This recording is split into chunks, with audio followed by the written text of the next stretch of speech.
Hey there, I'm Jared. I'm in my final year of my Bachelor's of Science in Animal Physiology. Hi, I'm Dita Sue Bilgin. I'm a third year in the film production program, and I'm also the co-president of the UBC Improv Club. So my name's Alan Aaron Holtz. I'm currently your AMS president. My name is Lorla. I'm a third year at UBC in kinesiology. In my second year of university, I moved off campus, moved out of my first year res with all my friends.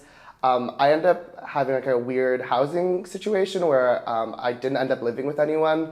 A few of my friends kind of canceled on me in the last minute, so I ended up living alone. Before going from high school, you always told that this is going to be the greatest time of your life. You have to enjoy yourself.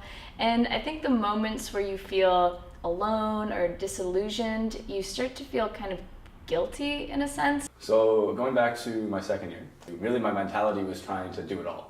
You know, a volunteer position or this or that would come up, whatever it was, and I would jump at it. It was, yes, of course I can do that. Of course I can take on one more role. Of course I can take on a few more hours. In grade 12, I was not a very happy person, and it took me getting to a breaking point to tell someone about it, and it was very I dealt with it. I thought I could fix it. And I found myself in a kind of crappy situation. I felt trapped, I felt alone, I felt that I wasn't worthy of being at UBC. And all of that compiled was just that, and then I lived by myself. So I really didn't have that many people. My friends were around, but I was so isolated in my own little apartment that it felt very closed off from my UBC campus. College is such a great thing. It's a great aspect, but nobody tells you about the times that you're going to be really stressed, overcome with trying to be the most academically competitive person. I remember going to the washroom in Simi and not being able to stand up straight. I was too dizzy from being so tired from not having slept good amounts each night for so many nights in a row. My plan to cope with it at that time was, I'll go to university and I'll be on my own away from my parents. I can use the university resources to get better. It's fine, I just have to make it there. And then it got to a point where I wasn't sure if I was going to make it there, and I had to ask for help. I actually met my neighbor, which is kind of weird because I feel like people don't really know their neighbors anymore. She asked me for some cinnamon, which was pretty funny. She was like, oh, can I pour some cinnamon? I was like, oh, this is some real neighbor shit. Something that I found that somewhat helps me is try and learn something new. It not only kind of takes me away from this idea that I have to focus on a singular aspect of myself. I have to be social all the time. I have to be checking Facebook. I have to keep up with everybody 24/7 is, so I try and learn something new.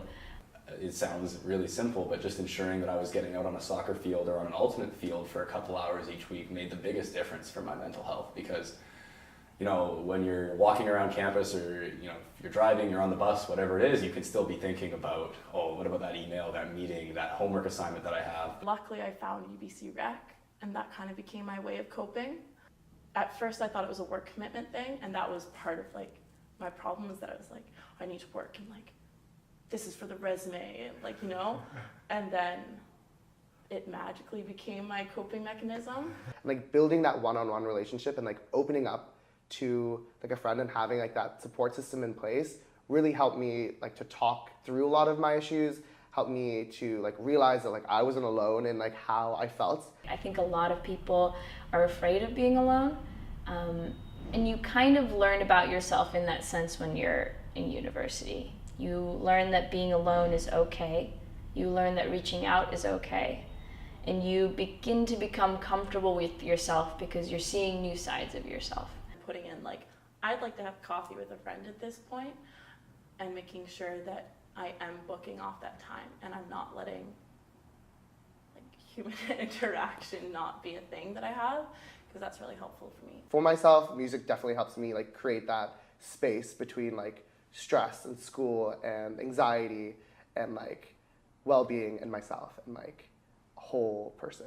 And whether that's painting or jogging or whatever else it is for you, that's what I really encourage you to go out and find, is that time where you're mentally free from all the stresses that are going on in life. And I think I hope that will benefit people around this campus, because it really did for me.